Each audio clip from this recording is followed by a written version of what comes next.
excited to be at Berkeley. It's kind of nice. So I graduated from MIT, and I have to say we don't have any buildings or facilities like this at all. Coming closer remotely to this, it's pretty sweet. Just to sort of like tailor sort of story, because I think the themes talk about failure and how you rebounded from failure and how to turn to success. What is sort of the demographic of this class? Are you guys mostly upperclassmen, like seniors, juniors, or so I was guessing? Okay, cool. So what I'll do is I'll give you guys 3 stories at different stages in my life. The first one is starting off when I was, I guess, freshman year in college, or freshman, sophomore year. I guess it's sophomore year. And the second one was at a large corporate job and getting up my footing there. And then the third one is actually working on a startup. So don't worry, I'll give you guys a heads up on what that line is. So if you're bored or don't want to hear that specific aspect, switch to nap. Then when I switch to the next one, you can wake up and I'll talk about it. So, and you can ask questions anytime.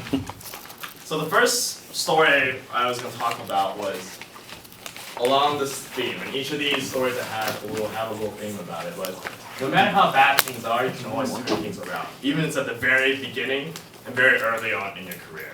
So one of my majors was computer science at MIT. And I remember for the very first computer science class I had to take, I was already working on this startup. I was very excited. It was very interesting. And I missed the first couple weeks of class. And I didn't turn in my first 2 problem sets. And then we had our first exam. And I showed up for the last 20 minutes of that exam. So obviously I didn't do too well on that exam. And my professor ended up calling me in. And he was like, dude, I'm calling you in to talk about things. I was like, I know it's not good, so yeah, let's talk about it. And he said, okay, I looked at your exam, and the 2 questions you answered you got right, but you left everything else blank. Why is that?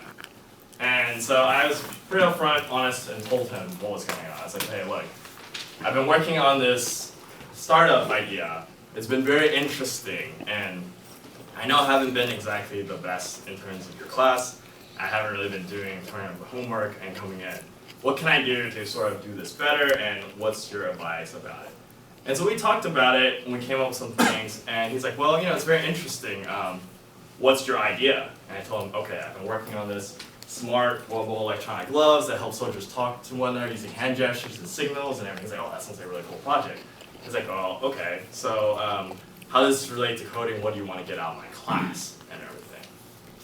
And so I think it was important that even though I didn't do my first 2 homework problem sets, I didn't do very well in the exam, I was very upfront with him on how I stand, that why I was actually interested in this class, what I was hoping to achieve, and sort of have sort of agreement and understanding about that. And it turned out that he was very interested in the project, and he ended up joining my team and ended up being one of the co-founders of the company. And we did pretty well. I guess it got acquired, and now it's part of the US government. And so it's even in the very earliest stages of your career, or even if things look really bad. I mean, getting called into your first major class and feeling really bad is kind of stressful.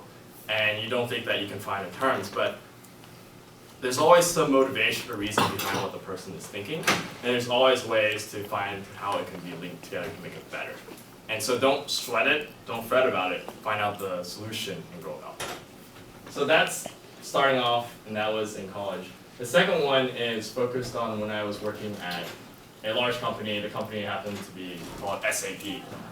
This is a software, I think it's like the 4th or 5th largest software company in the world, but its headquarters is in Germany. So had many odd stories from that point. But that one is really centered around the thing about sort of starting off on the wrong foot and ending on the right one. Everyone always talks about leaving a very good first impression, and you want to make sure you start off things right. And normally I would agree, but sometimes the situation happens where it's out of your control. So how do you deal with that? How do you figure out what's the best way to step through that to make sure everything is okay?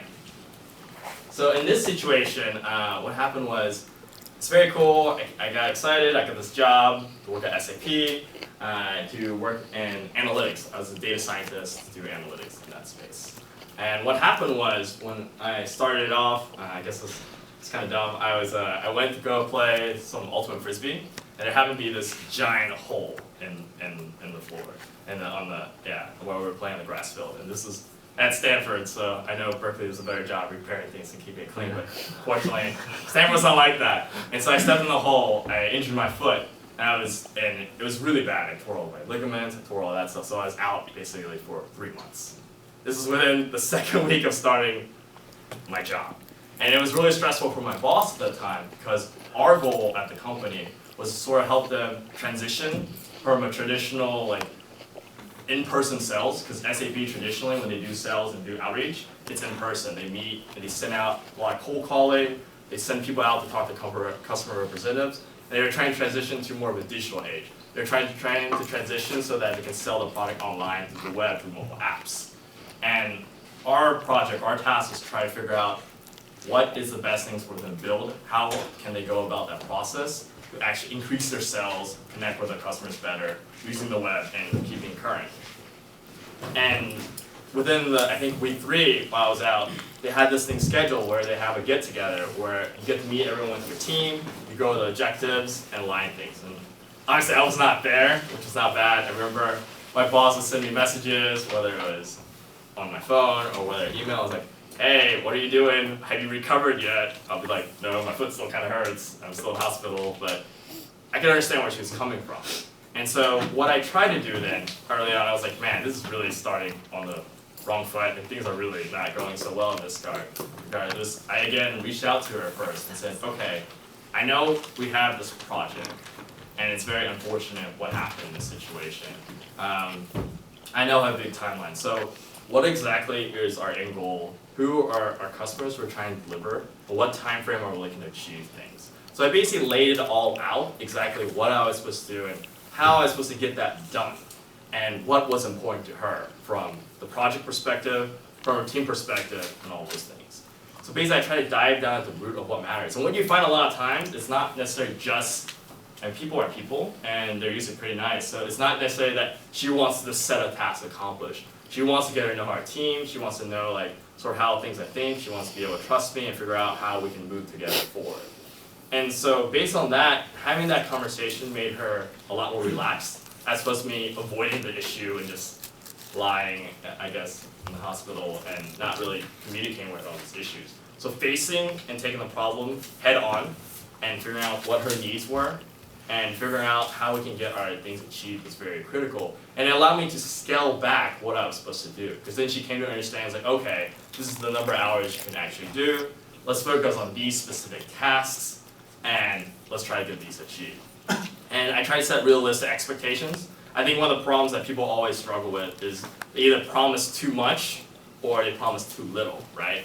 And that's very hard. You won't know exactly the thing, but I always try to put a gauge and say okay, if I can achieve this, let me assign a 10%, 15% buffer zone. So that way I can make sure that it's something I can deliver, but not so low that I wouldn't be satisfied with my work.